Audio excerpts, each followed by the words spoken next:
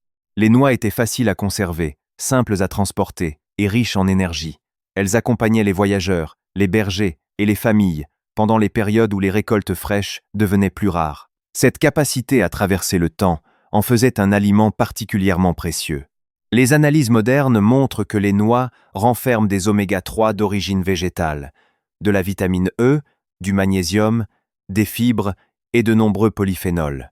Ces composés participent à la protection des cellules contre le stress oxydatif et contribuent au bon équilibre des mécanismes inflammatoires. Plusieurs études observent également un lien entre leur consommation régulière et une meilleure santé cardiovasculaire.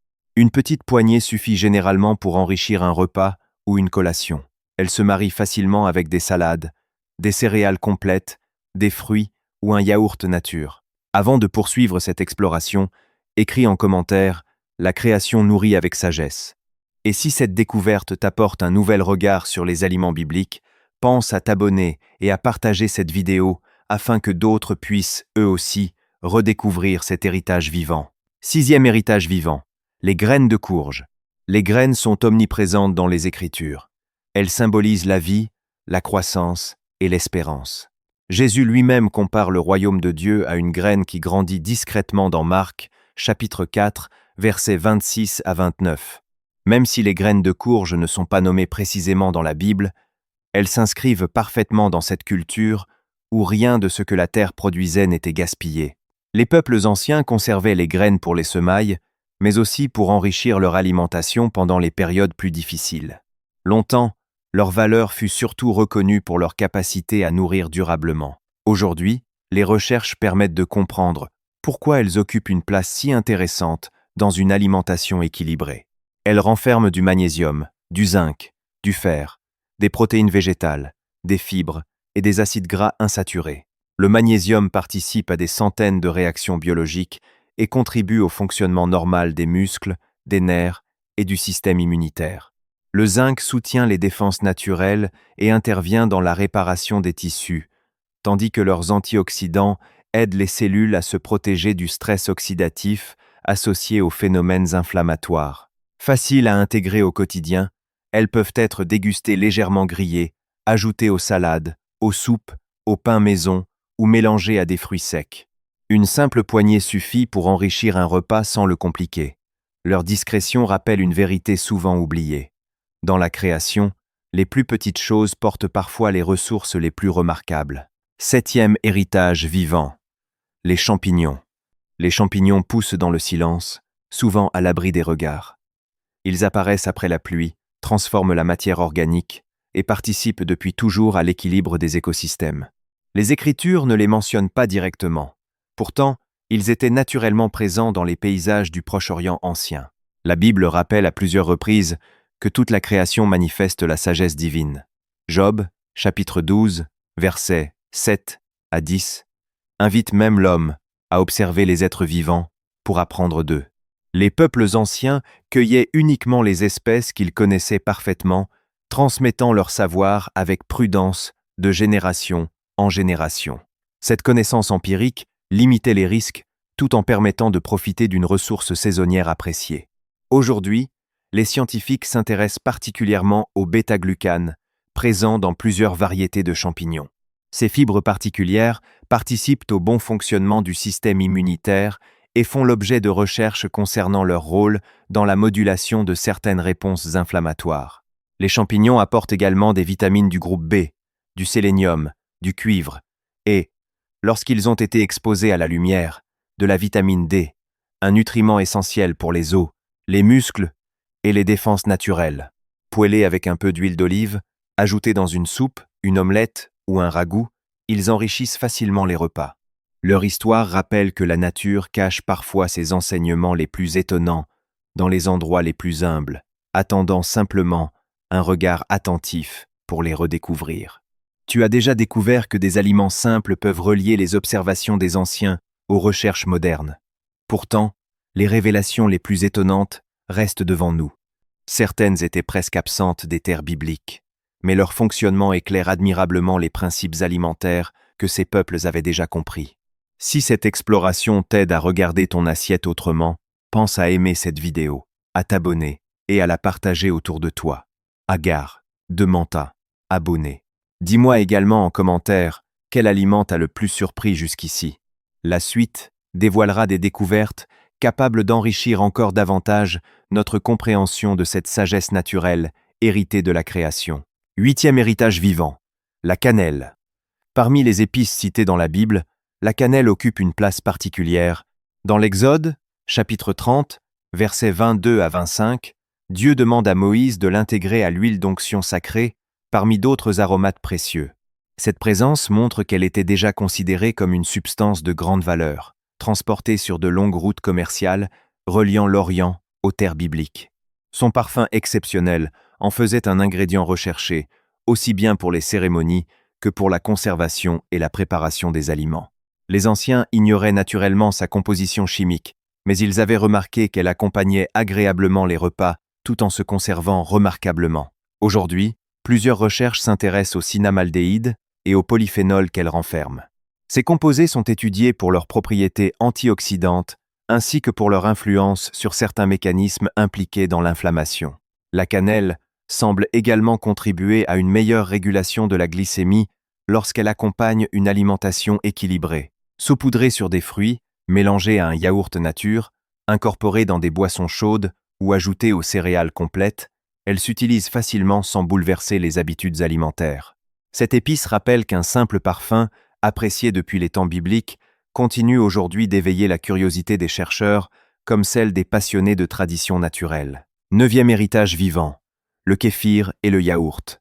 Les produits laitiers fermentés accompagnent l'histoire humaine depuis des milliers d'années. Dans la Genèse, chapitre 10 à 8, verset 8, Abraham accueille ses visiteurs en leur offrant du lait et des produits issus de son troupeau.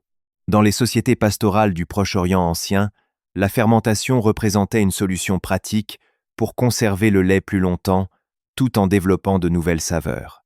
Sans connaître les micro-organismes, les anciens avaient observé que ces aliments occupaient une place importante dans leur quotidien. La science moderne permet désormais de comprendre une partie de cette observation. Le kéfir et le yaourt nature contiennent des bactéries bénéfiques appelées probiotiques. Ces micro-organismes participent à l'équilibre du microbiote intestinal, un ensemble de milliards de bactéries qui influencent la digestion, l'immunité et certains mécanismes liés à l'inflammation. Plusieurs études suggèrent qu'un microbiote diversifié contribue à maintenir une meilleure réponse immunitaire et un équilibre général de l'organisme. Le kéfir présente souvent une diversité de ferments supérieure à celle de nombreux yaourts traditionnels, tandis que le yaourt reste une excellente option lorsqu'il est peu sucré. Ils peuvent être consommés au petit déjeuner, accompagnés de fruits, de noix ou de graines. Leur histoire montre que certaines pratiques alimentaires, transmises de génération en génération, continuent d'être éclairées par les découvertes scientifiques les plus récentes. 10e héritage vivant, le chocolat noir. Voici l'aliment annoncé au début de notre voyage. Beaucoup s'étonnent de le retrouver dans une sélection consacrée aux traditions naturelles. Le cacao n'était pas connu dans les terres bibliques, mais son histoire rejoint un principe universel déjà visible dans les Écritures. La création renferme des ressources dont la valeur se révèle progressivement à l'humanité. Jacques, chapitre 1er, versets 10 à 7, rappelle que tout don excellent vient d'en haut, invitant à accueillir avec discernement les bienfaits de la nature sans les transformer en promesses exagérées. Le cacao pur est exceptionnellement riche en flavonoïdes, une famille de composés végétaux étudiés pour leur action antioxydante. Les recherches observent qu'ils participent au maintien d'une bonne circulation sanguine et contribuent à limiter certains phénomènes liés au stress oxydatif et à l'inflammation. Le chocolat noir apporte également du magnésium, du cuivre, du fer et des fibres, surtout lorsqu'il contient une forte proportion de cacao. Toutefois, tous les chocolats ne se ressemblent pas. Les versions très sucrées perdent une grande partie de ses avantages nutritionnels. Un chocolat noir, contenant au moins 70% de cacao, consommé avec modération dans une alimentation variée, représente le choix le plus intéressant. Cette dernière découverte nous rappelle que la sagesse consiste moins à rechercher des miracles alimentaires qu'à apprendre à reconnaître les ressources que la création met humblement devant nous. Prenons maintenant du recul. Derrière chaque aliment présenté apparaît un même fil conducteur. Les peuples anciens observaient patiemment la nature, transmettaient leurs expériences et développaient une alimentation profondément liée aux saisons. La Bible témoigne de cette relation quotidienne avec la création, tandis que les recherches modernes proposent des explications sur certains mécanismes biologiques. Sans confondre foi et laboratoire, ces regards peuvent dialoguer avec respect. Aucun aliment n'efface toutes les maladies, mais des habitudes simples, variées et équilibrées contribuent à soutenir durablement l'organisme. Redécouvrir ces héritages alimentaires invite aussi à retrouver une forme de gratitude envers la création, où chaque repas devient une occasion d'honorer la sagesse accumulée par les générations avant nous, tout en restant ouvert aux connaissances scientifiques actuelles, utilisées avec discernement, humilité, équilibre et responsabilité chaque jour. Cette alliance entre mémoire ancienne et observation contemporaine encourage chacun à choisir des aliments simples, avec constance, patience et discernement. Notre voyage touche à sa fin, mais cette redécouverte ne fait que commencer. Tu as vu comment la Bible, les traditions anciennes, la nature et les recherches actuelles peuvent s'éclairer mutuellement avec prudence et respect. Dis-moi en commentaire quel aliment t'a le plus surpris ou celui que tu aimerais approfondir dans une prochaine exploration. Si cette vidéo t'a appris quelque chose, abonne-toi à l'Herbier Sacré et partage-la autour de toi. Ensemble, continuons à redécouvrir les connaissances oubliées que la création met encore généreusement sur notre chemin, une découverte naturelle après l'autre. Merci de ta confiance et à très bientôt ensemble.